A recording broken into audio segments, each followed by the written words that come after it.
татвар гэж бүгд мэднэ. Гэхдээ үгүй ч юм шиг. Тэгвэл энэ бичлэгээр татвар гэж юу болох байх хэрэгтэй эсэхийг нь улс суурьтайгаар маш ойлгомжтойгоор сурч авцгаая. За бичлэгийн ихэнх хэсэгт татврын тухай мэдэх хэрэгтэй зүйлсүүдийг мэдэж авах бол бичлэгийн сүүл хэсэгт болохоор хүмүүс яагаад татварт дургүй байдаг вэ гэдгийг ярилцсан. Тэгэхээр бичлэгээ дуустал үзэх хэрэгтэй байна шүү дээ, тэ? Төсөөлөөрэй. Нэг том байранд 50 айл амьдардаг. Гэтэл нэг өдөр цахилгааншд эвдэрсэн. Нэмээд хонглын гэрэлнүүд ажиллагаа болцсон. Бүр нэмээд дээрэс нь айлуудын хогноод нийлээд бөгнөрөөд бүр амар их болцсон. Хамгийн амар хэсэг нь хинч юу ч хийж, хинт ч мөнгө төлж, юу ч хийлгэхийг хүсэхгүй байгаа. Тэгэхээр энд нэг л тийм асуудалтай болчихлоо тий. Тэгвэл энд гарч ирч болох нэг шийдэл нь гэвэл татвар байгаа. Хүн болгон бага хэмжээний мөнгө төлөөд цугларсаар байгаа тэр нь их болсны дараа хүн болгонд хэрэгтэй зүйлс хийн. Энэ жишээн дээр болохоор айлуудын хогнуудыг гаргаж янзлан, хонглоодын гэрлийг янзлан, цахилгаанчтай янзлан гэх мэт бүгдэд хэрэгтэй зүйлийг хийн гэсэн үг. Гэхдээ татвар нь улсын хүн болгоныг хамааруулдаг, мөн бараг л ихэнх ажлуудыг санхүүжүүлдэг учраас ийм энгийн байхгүй. Саний жишээ болохоор зүгээр л гол санааг нь ойлгох гэсэн оролдлого байлаа. Нэг үгээр хэлбэл татвар гэдэг нь бид нийгэм болон амьдарч байгаагийнхаа төлөө төлөх хэрэгтэй төлбөр. За түүнээс тэгвэл яг юунд зарцуулдаг юм бэ гэвэл зам, сургуулиуд, эмнэлгүүд, цагдаа, галс нөхчид, онцгой байдлын алба, олон нийтийн газрууд, хогийн самнууд, гэрлэн дохионууд, автобуснууд, вакцин, цахилгаан эрчим хүчний дэд бүтэц, ус болон бохирын систем гэх мэт дурдаад байвал бараг тусдаа нэг бичлэг болно гээл бод. Гэхдээ чамд тийм ч амар чухал санагдаагүй байж магадгүй. Тэгвэл татвар бидэнд яагаад хэрэгтэй юм бэ гэдгийг одоо ярилцъя. Шалтгаан 1. Зарим зүйлсийг нэг эсвэл бүлэг цөөхөн хүмүүс зүгээр л худалдаад авчиж чаддаггүй.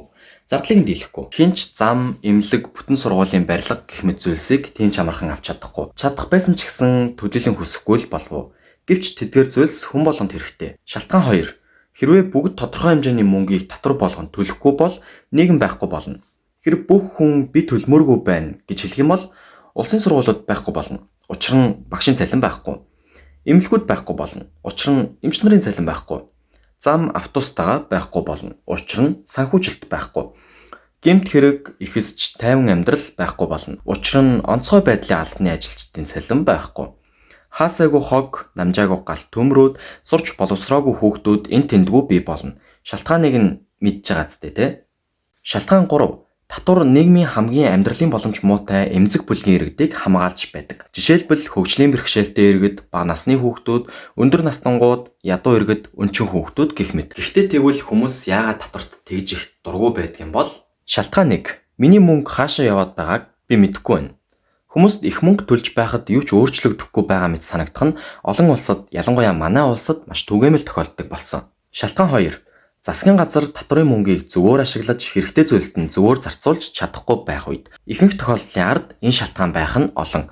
Татврын мөнгөний зарцуулалтын муу жишээ гэвэл авилга, хэрэгцээгүй төслүүд, хэд өндөр үнэтэй гэрээнүүд, тулгамцсан асуудлуудыг шийдэлгүййлдэх, буруу төлөвлөлт, чанар нь муу олон нийтийн үйлчилгээнүүд гэх мэт зүйлс ордог. Шалтгаан 3. Шударга бус татврын хуваарлалт. Ихэнх бараг л бүх улсын хуулинд зааснаар хүмүүсийн орлого ихсэх тусам төлөх татврын хэмжээ нь ихсдэг. Гэхдээ ядуу хүмүүс баян хүмүүсээс илүү хэмжээний татвар төлөх, бизнесүүд хуулийн цорхойг ашиглаж татвараас зайлсхийх, зарим хүмүүс хууль бусаар татвар төлөхгүй байх зэрэг тохиолдлуудад хүмүүс татврын хуваарлалт шударга бус санагдаж эхэлдэг. Угаасаа шударга бус болохоор шүү дээ. Шалтгаан 4. Зарим хүмүүс татвар ямар учиртайг төдийлөн гүйцэд ойлгодоггүй. Тэдгээр хүмүүс засгийн газар миний мөнгийг авчихин хэмээн боддог ба юунд зарцуулагддгийг нь ч мэддэггүй. Энд хүмүүсийн мэдлэг дутуугаас тэдгээр хүмүүс татварт дургүй байх учраас сур мэдлэг нь чухал үүрэгтэй байна. Тэгвэл чи одоо бодчих магадгүй. Тэгвэл засгийн газар татварыг яг ямар байдлаар авдаг юм бэ гэд. Тэгвэл яг үнэндээ татврын нэлээд хэдэн төрөл байдаг байхгүй юу? Нэгдүгээрт хувь хүний орлогын албан татвар. Цалингаас ч тодорхой хэсгийг нь авна. Хоёрдугаарт нэмэгдсэн өртгийн албан татвар. Чи юу ч худалдаж авсан эсвэл зарсан бай, барааны чинь үнэн дээр нэмэгдсэн байна. Гуравт нь аж ахуйн нэгжийн орлогын албан татвар. Бизнес эрхэлдэг компаниудын орлогын тодорхой хэсгийг авна. За, энэ ч болохоор 1 болон 3 хоёулаа орлогын албан татвар гэсэн багаз энэ ч ялгааг нь тайлбарлах юм бол би А гэдэг компани захирал байлаа хэмээн бодъё. Манай компани өнгөрсөн сард 100 сая төгрөгийн орлоготой ажилласан байлаа гэж бодъё. Тэгвэл тэр 100 сая төгрөг маань манай компани орлого учраас би юу ч хийхээс өмнө эхлээд тэр 100 сая төгрөгийн орлогоноосоо аж ахуйн нэгжийн орлогын албан татвар гээд 20 сая төгрөг төлөх ёстой боллоо гэж бодъё. Тэгээд цаана үлдсэн мөнгө буюу 80 сая төгрөгнөөсөө өөрөө цалин аавна гэсэн үг. Би тэндээс 10 сая төгрөг цалин авлаа гэх юм бол тэр 10 саяасаа би хувь хүний орлогын албан татвараа төлөх шаардлагатай болно. Тэгэхээр тэндээс 2 сая төгрөг төлдөг ч юм уу те. Гэхдээ мэдээж яг 20 сая, 2 сая гэх мэтчлэн тоог нь цаанаас нь заасан тоогоор нь би бодоогүй шүү заяа. Зүгээр л жишээ аваад ярьсан учраас. Эндээс дүгнвэл компани олсон орлогоос аж ахуйн нэгжийн орлогын албан татварыг төлнө. Харин түүнийхээ дараа үлдсэн мөнгнөөс нь өөрийнхөө цалин авсны дараа хувь хүний орлогын албан татварыг өөрийнхөө хувийн орлогоосоо төлнө гэсэн үг. Хоёр өөр янз. Гэхдээ хоёулаа орлогоос. Дөрөвт нь гайлын албан татвар. Өөр улсаас бараа оруулж ирэх үед авна. Сая ярьлаа штэ. Татвар ийм байдаг, татвар ийм төрөлтэй, татвар ингэдэг, тэгдэг. Тэгвэл яг ямар үед татварын системийг сайн ажиллаж байна гэж үзэх юм бэ гэж бодож магадгүй.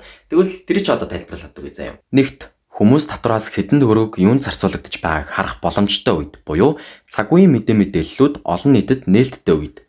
Хоёрт шударгаар төлөгдөж байгаа үед. Баян хүмүүс илүү, ядуу хүмүүс бага, мөн бизнесүүд хуулийн дагуу татвараа төлж байгаа үед. Гуравт нийт ард иргэдэд ашигтай зарцуулагдаж байгаа үед. Эдгээрт нь хүүхдүүдийн сурлага, иргэдийн эрүүл мэнд, дотоод бүтцүүд, аюулгүй байдал гэх зэрэг зүйлс орно. Дөрөвт хариуцлагатай байдал.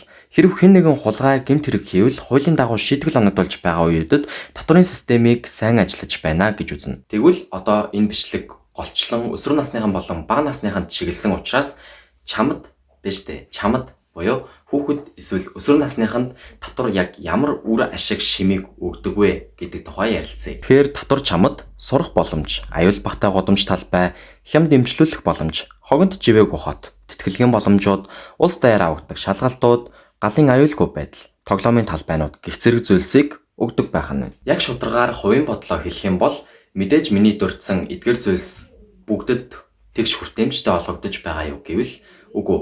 Яагаад гэвэл өмнө хэлсэнчлэн засгийн газар татварын мөнгийг оновчтойгоор үр ашигтайгаар хуваарлаж чадахгүй байгаа явдалд учран ихэнх оршин. Тэгвэл бичлэгийн дүгнэлт болгоод гарчигтай хариулт өгцгөөе.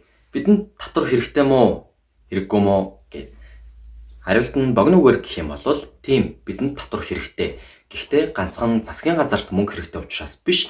Бид ч гэсэндээ энгийн ард иргэд бид ч гэсэндээ амьдарч байгаа Монгол улсынхаа газар нутгийг хуваан амьдрах шаардлагатай болдог учраас тэгж амьдрахын тулд бидэрт мөнгө хэрэгтэй болдог тийм үү? Тэгж мөнгийг цуглуулахын тулд бид нарт татвар хэрэгтэй юм аа. Жинхэнэ асуудал нь гэхдээ татвар өөрөө биш, харин татварын мөнгө хэрхэн хуваарлагдаж байгаад байдаг бахан. Энэ хүрээд бичлэг өндөрлж байна.